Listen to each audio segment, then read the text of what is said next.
Good morning बच्चों। आज हम देखेंगे एल्डिहाइड और कीटोन क्या होते हैं। तो सबसे पहले एल्डिहाइड का जनरल फार्मूला,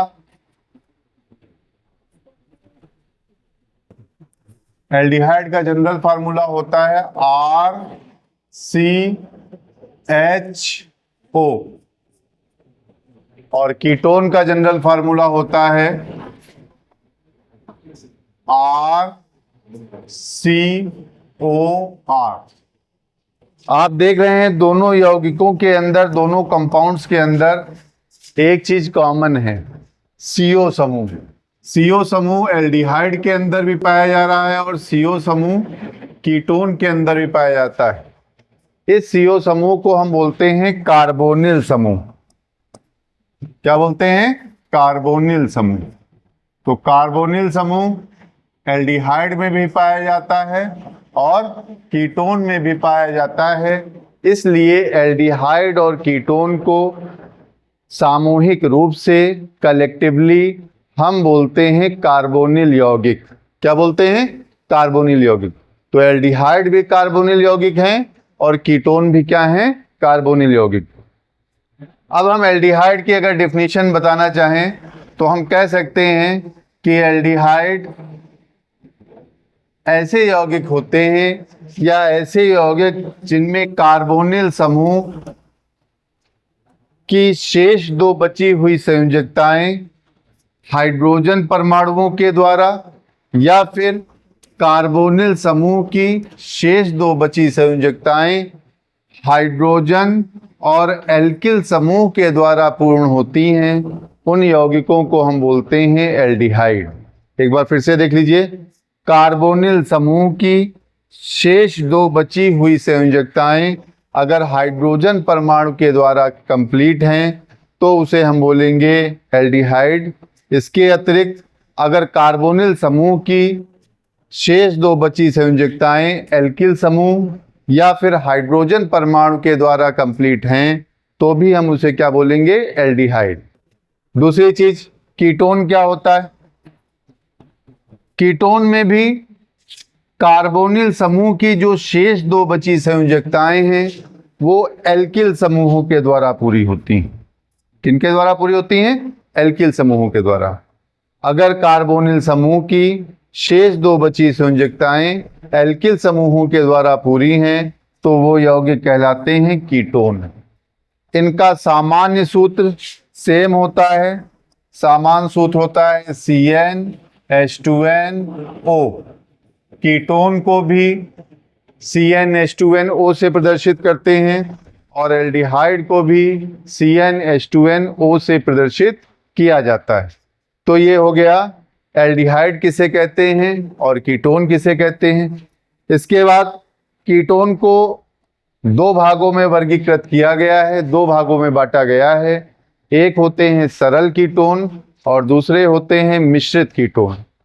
सरल कीटोन में कार्बोनिल समूह की जो शेष दो संयोजकताएं होती हैं उनमें जुड़े हुए जो एल्किल समूह हैं अगर सेम हैं तो वे कहलाएंगे सरल कीटोन या सिंपल कीटोन। और यदि कार्बोनिल समूह से जुड़ी शेष दो संयोजकताओं पर भिन्न भिन्न एल्किल समूह जुड़े हुए हैं तो उन्हें हम बोलेंगे मिश्रित कीटोन।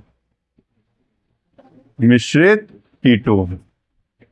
एग्जाम्पल के रूप में हम दे सकते हैं सरल कीटोन का एग्जाम्पल, जैसे CH3COCH3, इसे हम बोलेंगे डाई मेथिल कीटोन। इसमें आप देख रहे हैं ये वाला R भी मेथिल है और ये वाला R भी मेथिल है।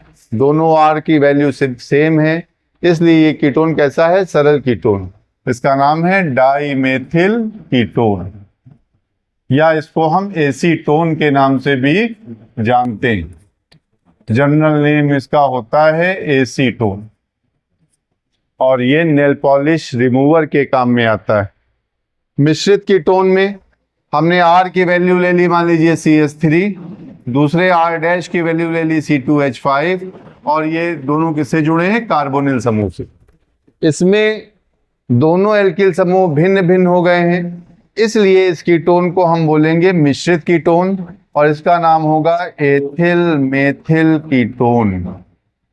Ethyl methyl ketone.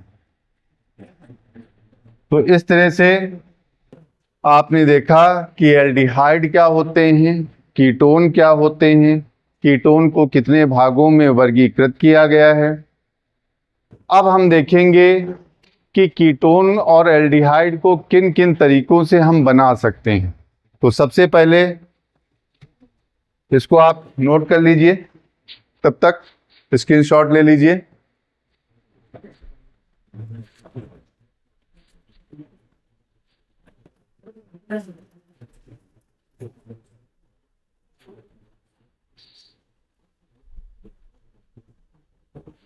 स्क्रीनशॉट लेने के बाद अब नेक्स्ट हम देखेंगे एल्डिहाइड और कीटोन बनाने की सामान्य विधियां। एल्डिहाइड और कीटोन बनाने की सामान्य विधियों को देखेंगे। तो हेडिंग लगाइए एल्डिहाइड और कीटोन बनाने की सामान्य विधियां।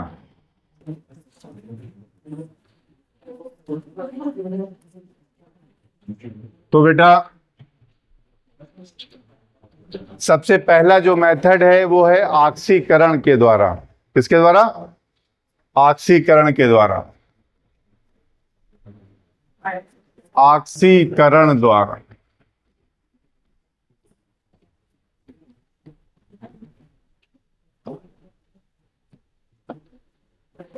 हम एल्डिहाइड का भी ऑक्सीकरण, हम अल्कोहल का यदि ऑक्सीकरण करें तो हमें क्या मिलेंगे? एल्डिहाइड और कीटोन मिलेंगे।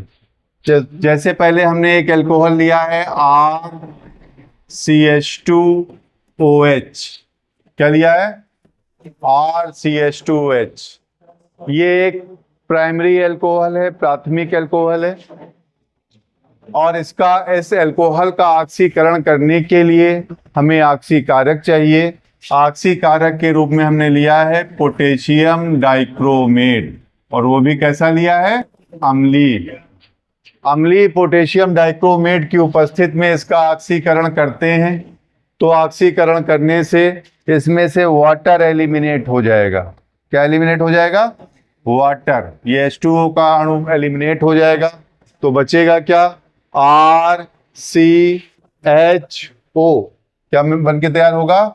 RCHO। और वाटर क्या हो गया? वाटर इसमें से एलिमिनेट हो गया, प्लस H2। तो इसमें आप देख रहे हैं ये आपको एल्डिहाइड प्राप्त हुआ है। दूसरा द्वितीयक अल्कोहल लेकर देखते हैं। द्वितीयक अल्कोहल के रूप में हमने लिया है RrCHOH। द्वितीयक अल्कोहल ऐसे अल्कोहल होते हैं जिसमें OH समूह द्वितीयक कार्बन से जुड़ा होता है, तो ये द्वितीयक अल्कोहल है और इसका ऑक्सीकरण हम कर रहे हैं। सेम कंडीशन है, अम्लीय पोटेशियम डाइक्रोमेट की उपस्थिति में और ऑक्सीकारक के रूप में, और ऑक्सीकरण कर रहे हैं। इसका ऑक्सीकारक लिया है पोटेशियम डाइक्रोमेट। तो बेटा इसमें से वाटर का मॉलिक्यूल एलिमिनेट हो जाएगा। वाटर का मतलब H2O। ये H और ये ऑक्सीजन मिलकर के H2O के रूप में निकल जाएगा। तो बचेगा क्या? तो बचेगा RC, और ये ऑक्सीजन इससे डबल बॉन्ड बना लेगा RrCO, और साथ में निकल क्या जाएगा? वाटर का मॉलिक्यूल। तो बनके क्या तैयार होगा? कीटोन। यानी हम कह सकते हैं कि प्राथमिक अल्कोहल से एल्डिहाइड बनते हैं और द्वितीयक अल्कोहल से हमें कीटोन प्राप्त होते हैं। इसका आप लोग स्क्रीनशॉट ले लें।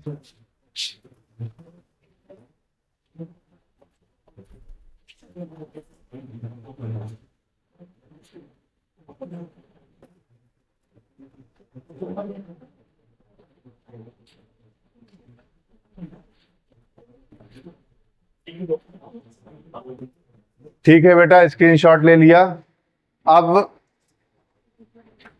हम लोग नेक्स्ट मेथड पढ़ेंगे अल्कोहल के विहाइड्रोजनीकरण के द्वारा।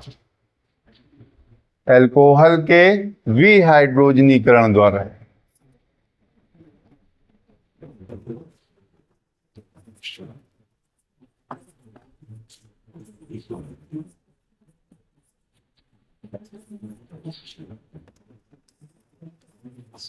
अल्कोहल के विहाइड्रोजनीकरण द्वारा।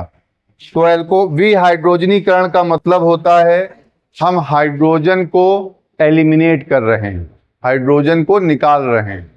तो अल्कोहल के रूप में हमने प्राथमिक अल्कोहल लिया है RCH2OH और इसका विहाइड्रोजनीकरण कर रहे हैं। विहाइड्रोजनीकरण करने के लिए हमने कॉपर लिया है। कॉपर 300 डिग्री सेल्सियस पे विहाइड्रोजनीकरण की क्रिया कराई जा सकती है। तो इसमें से हाइड्रोजन निकल जाएगा, H2 का मॉलिक्यूल निकल जाएगा। तो बचेगा क्या? ये H2 का मॉलिक्यूल निकल गया इतना, तो क्या बचा? तो बचेगा बेटा RCH और O, RCHO जिसे आप एल्डिहाइड बोलते हैं, और साथ में जो एलिमिनेट हुआ है वो एलिमिनेट हुआ है हाइड्रोजन। तो हाइड्रोजन एलिमिनेट हो रहा है, हाइड्रोजन निकल रहा है, तो अभिक्रिया कौन सी है? विहाइड्रोजनीकरण। तो किसी भी प्राथमिक अल्कोहल का अगर हम विहाइड्रोजनीकरण करेंगे तो हमें एल्डिहाइड प्राप्त होता है। इसके बाद किसी द्वितीयक अल्कोहल के रूप में हमने ये लिया है RrCHOH और कंडीशन सेम है, कॉपर 300 पर।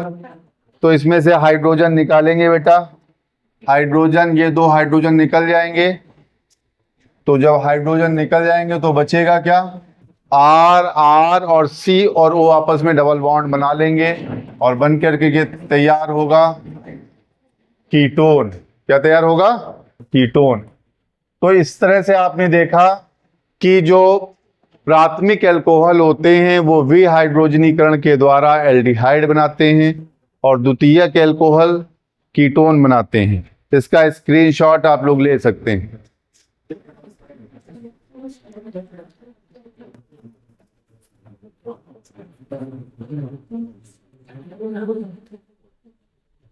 स्क्रीनशॉट आप लोगों ने ले लिया होगा।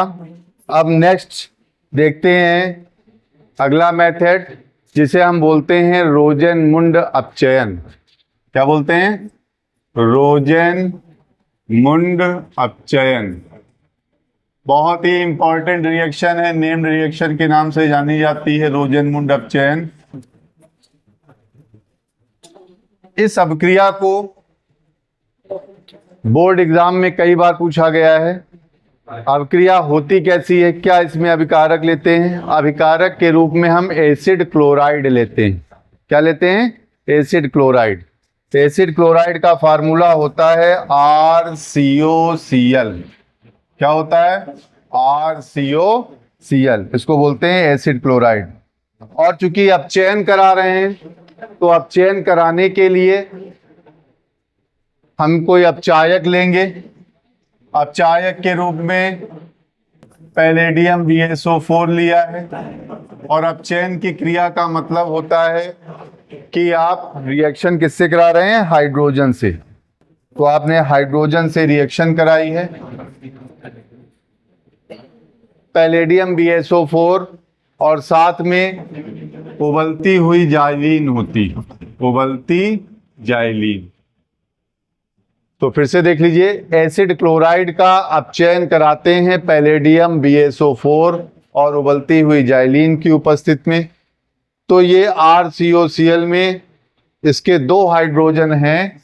एक हाइड्रोजन इस Cl के साथ मिलकर के बना लेगा HCl और शेष जो हाइड्रोजन बचेगा वो बनाएगा RCHO, यानी एल्डिहाइड प्राप्त हो जाएगा। फिर से एक बार देखते हैं, रोजेनमुंड अपचयन में एसिड क्लोराइड का अपचयन कराया जाता है पैलेडियम और बेरियम सल्फेट की उपस्थिति में उबलती हुई जाइलीन के साथ। तो एसिड क्लोराइड एस्टल्डिहाइड में बदल जाता है। पैलेडियम इसमें उत्प्रेरक का काम करता है, जहां पर बेरियम सल्फेट विष का काम करता है, जो इस एल्डिहाइड को आगे अल्कोहल में अपचयित होने से रोकता है। इस तरह से ये आपको एल्डिहाइड प्राप्त हो जाता है। ये जो रोजनमुंड अपचयन है, इससे केवल एल्डिहाइड बनाए जा सकते हैं, कीटोन इस अभिक्रिया से नहीं बनाए जा सकते हैं। आपको मेरी बात समझ में आ गई होगी। नेक्स्ट लेक्चर में हम देखेंगे इसके भौतिक गुण और रासायनिक गुण।